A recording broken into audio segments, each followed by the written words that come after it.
Hi friends, என்கிட்ட பார்த்தீங்கன்னா இப்போ நிறைய ஸ்டூடெண்ட்ஸ் கேட்குற கொஸ்டின் என்னென்னா, எங்களை இங்கிலீஷ் பேச வச்சுருவீங்களா அப்படின்னு தான். அதாவது இங்கிலீஷ் கண்டிப்பாக பேச முடியும், பேசாமலாம் இருக்கிறதுக்கு வாய்ப்பே கிடையாது. ஆனால் அதுக்கு நம்ம எஃபர்ட் போடுறதுக்கு ரெடியாக இருக்கணும். நம்ம எவ்வளோக்கு எவ்வளோ எஃபர்ட் போடுறோமோ அந்த அளவுக்கு நம்ம இங்கிலீஷ் பேசுகிறது சீக்கிரமே நடக்க போகுது. ஓகேவா? ஸோ இப்போ இங்கிலீஷ் கிராமர் வீடியோஸ் பார்க்குறீங்க, நிறையா கற்றுருக்கீங்க, நோட்ஸ் எழுதி வச்சுருக்கீங்க, அது எல்லாமே நீங்கள் பண்ணிகிட்ருக்கீங்க. ஆனாலுமே இனிமேல் இங்கிலீஷ் உங்களால் பேச முடியலைன்னா எங்கே மிஸ் ஆகுதுன்னா, நீங்கள் பேச மாட்டேங்கிறீங்க. நீங்கள் டெய்லியுமே ப்ராக்டிஸ் பண்ணணும். ஓகேவா? யாராச்சும் கிட்ட தினம் நீங்கள் பேசி பழகிறப்ப தான் உங்களால் இங்கிலீஷ் பேச முடியும். ஓகேங்களா? புரியுதா?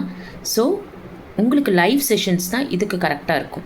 நம்ம ப்ரால்ஸ் பிரியா ரமேஷ் ஆன்லைன் லேர்னிங் ஸ்கூலில் live spoken English group classes conduct பண்ணிகிட்ருக்கோம். ஓகேவா? ஸ்க்ரீனில் தெரியுற வாட்ஸ்அப் நம்பரை காண்டாக்ட் பண்ணி கிளாஸில் சேர்ந்து சீக்கிரம் இங்கிலீஷ் பேச முயற்சி பண்ணுங்கள். தேங்க்யூ.